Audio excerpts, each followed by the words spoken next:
नमस्कार, आप देख रहे हैं 4 PM और मैं हूं अभिषेक मिश्रा। देखिए, बांकीपुर विधानसभा उपचुनाव की बात करेंगे। बांकीपुर विधानसभा सीट पर उपचुनाव हो रहा है और ये सीट कोई मामूली सीट नहीं है, बल्कि ये सीट भारतीय जनता पार्टी के मौजूदा राष्ट्रीय अध्यक्ष नितिन नवीन की सीट है। और उससे पहले नितिन नवीन के पिता स्वर्गीय नवीन किशोर सिन्हा इस सीट से चुनाव जीतते आ रहे थे। तो नितिन नवीन और उनके पिता का कब्जा रहा है इस सीट पर। भारतीय जनता पार्टी का गढ़ इस सीट को माना जाता है, लेकिन अब ये माना जा रहा है कि इस सीट पर भारतीय जनता पार्टी की राह आसान नहीं है। हालांकि कल भाजपा ने बिल्कुल सरप्राइज कर दिया, सबको बिल्कुल सरप्राइज दिया अभिषेक कुमार बंटी को उम्मीदवार बनाकर। इससे पहले कई दूसरे नामों की चर्चा थी, तय माना जा रहा था, संजय मयूर, कई और नाम, लेकिन कल अभिषेक कुमार बंटी के उम्मीदवारी की घोषणा भारतीय जनता पार्टी ने कर दी। तो एक तरफ भारतीय जनता पार्टी है, दूसरी तरफ जनसुराज से प्रशांत किशोर खुद ही चुनाव लड़ रहे हैं और वो कह रहे हैं ये जो चुनाव है, उपचुनाव है, सम्राट चौधरी मुख्यमंत्री के खिलाफ रेफरेंडम है। तो खैर है कि नहीं है वो तो चुनाव नतीजों में पता चलेगा, लेकिन इस चुनाव को त्रिकोणीय कहें, चौकोनीय कहें, क्या कहें, प्रशांत किशोर हैं एक तरफ, जनसुराज है, और दूसरी तरफ भारतीय जनता पार्टी जिसकी ये सीट है।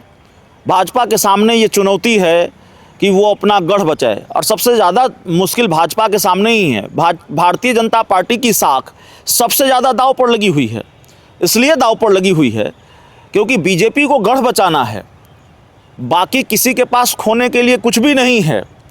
न तेज प्रताप यादव के पास है, न प्रशांत किशोर के पास है। प्रशांत किशोर हारेंगे, वो कह देंगे कि भाई हमारे पास खोने के लिए क्या है। वो तो अभी से कह रहे हैं कि मैंने तो अनसेफ सीट चुनी है। दूसरे लोग सेफ सीट चुनते हैं, लेकिन मैंने तो चुनाव लड़ने के लिए अनसेफ सीट चुनी है। अब हम त्रिकोणीय और चौकोनीय मुकाबले की बात क्यों कर रहे हैं? देखिए, प्रशांत किशोर की चर्चा हो रही है, बांकीपुर सीट से चुनाव लड़ रहे हैं। चुनाव आरजेडी की चर्चा हो रही है, बीजेपी की चर्चा हो रही है, लेकिन एक चौथा खिलाड़ी भी तो मैदान में है, उसको दरकिनार कैसे कर दें? तेज प्रताप यादव। और क्या ये नहीं माना जा सकता कि ये बांकीपुर की जो लड़ाई है, बांकीपुर विधानसभा सीट की जो लड़ाई है, वो तेजस्वी वर्सेस तेज प्रताप की भी लड़ाई है। ये एनडीए बनाम इंडिया बनाम जनसुराज की लड़ाई नहीं है, बल्कि एक चौथी लड़ाई भी है, एक अलग तरह की लड़ाई भी है। दो भाइयों की सियासी लड़ाई है, तेज प्रताप बनाम तेजस्वी। क्या इसको नहीं माना जा सकता? और बहुत कमाल की बात है कि तेजस्वी यादव ने भी महिला उम्मीदवार को मैदान में उतारा है, रेखा गुप्ता को, और दूसरी तरफ तेज प्रताप यादव ने वीना मानवी को मैदान में उतारा है। दोनों महिला उम्मीदवार, दोनों का प्रभाव है। हालांकि रेखा गुप्ता का पलड़ा भारी है। रेखा गुप्ता चुनाव लड़ी, हार गई, लेकिन ठीक ठाक वोट उनको इस विधानसभा सीट से आया था। वीना मानवी शायद पहली बार विधानसभा का चुनाव लड़ रही हैं, और बांकीपुर से तो पहली बार ही लड़ रही हैं, शायद चुनाव ही पहली बार वो विधानसभा का लड़ रही हैं। तेज प्रताप यादव की पार्टी से लड़ रही हैं, तो जाहिर तौर पर वो कितनी चुनौती दे पाएंगी ये भी अपने आप में बड़ा सवाल है। लेकिन एक ट्रैक रिकॉर्ड है कि तेज प्रताप यादव ने जब आरजेडी के उम्मीदवारों के खिलाफ उम्मीदवार खड़ा किया है, ज़्यादातर जगहों पर तेजस्वी यादव को नुकसान ही उठाना पड़ा है, आरजेडी को नुकसान ही उठाना पड़ा है। आप 2019 का लोकसभा चुनाव याद कीजिए, जब तेज प्रताप यादव बहुत बागी हो गए थे, आरजेडी में थे, लेकिन बगावत उन्होंने कर दी थी। हालांकि तब भी उन्होंने पार्टी बनाई थी, आरजेडी के उम्मीदवारों के खिलाफ ही प्रचार किया था, और कहा यह जाता है कि तेज प्रताप एक बड़े फैक्टर थे, एक इम्पोर्टेंट फैक्टर थे, एक ज़रूरी फैक्टर थे, जिसकी वजह से आरजेडी 0 सीटों पर सिमट गई 2019 के लोकसभा चुनाव में। अब 2025 का विधानसभा चुनाव याद कीजिए, कहा जाता है कई सीटों पर आरजेडी को नुकसान पहुंचाया तेज प्रताप यादव ने। महुआ की विधानसभा सीट जो आरजेडी की सिटिंग सीट थी, मुकेश रोशन आरजेडी के उम्मीदवार थे, तेज प्रताप अपने लिए ये सीट चाहते थे, और आरजेडी से टिकट नहीं मिला, आरजेडी से उनको टिकट नहीं मिला तो वो निर्दलीय चुनावी मैदान में माफ़ कीजिएगा अपनी पार्टी जनशक्ति जनता दल के टिकट पर चुनावी मैदान में उतर गए।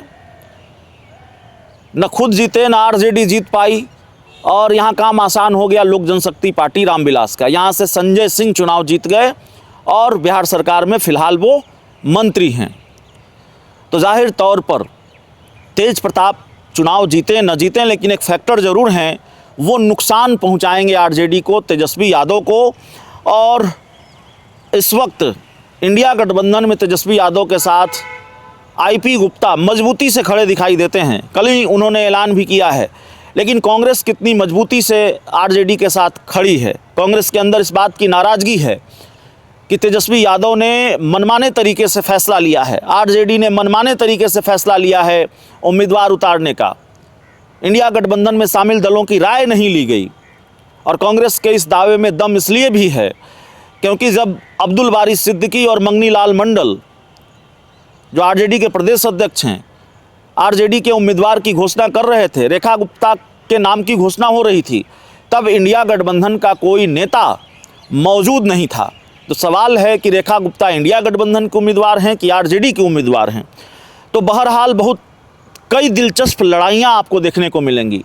प्रशांत किशोर जो पहली बार चुनाव लड़ रहे हैं, अब उनकी बंद मुट्ठी खुल चुकी है, रणनीतिकार रहे हैं, दूसरी पार्टियों को बड़े बड़े नेताओं को जिताने का, पार्टियों को जिताने का दावा करते हैं। लेकिन प्रशांत किशोर खुद विधायकी का चुनाव जीत पाएंगे कि नहीं जीत पाएंगे, और उनके सामने कितनी बड़ी चुनौती है। और फिर अगर वो चुनाव हार जाएंगे तो इसका क्या असर होगा उनके आगे के राजनीतिक सफ़र पर। आरजेडी बीजेपी को कितनी बड़ी चुनौती दे पाती है, और तेज प्रताप यादव और कांग्रेस क्या आरजेडी के लिए विलेन बनेंगे, यह भी आप अपने आप में बड़ा सवाल है। तो बहुत दिलचस्प लड़ाई है। बाकी मैं पहले कह चुका हूं कि 2024 के लोकसभा चुनाव के बाद बिहार में कई विधानसभा सीटों पर उपचुनाव हुए, लेकिन अपने आप में ये चुनाव इन सारे विधानसभा सीटों के उपचुनाव से महत्वपूर्ण है। बांकीपुर सबसे अलग है, सबसे महत्वपूर्ण है और सबसे बड़ा चुनाव है बांकीपुर का उपचुनाव। इस पूरी रिपोर्ट में इतना ही। बहुत बहुत धन्यवाद।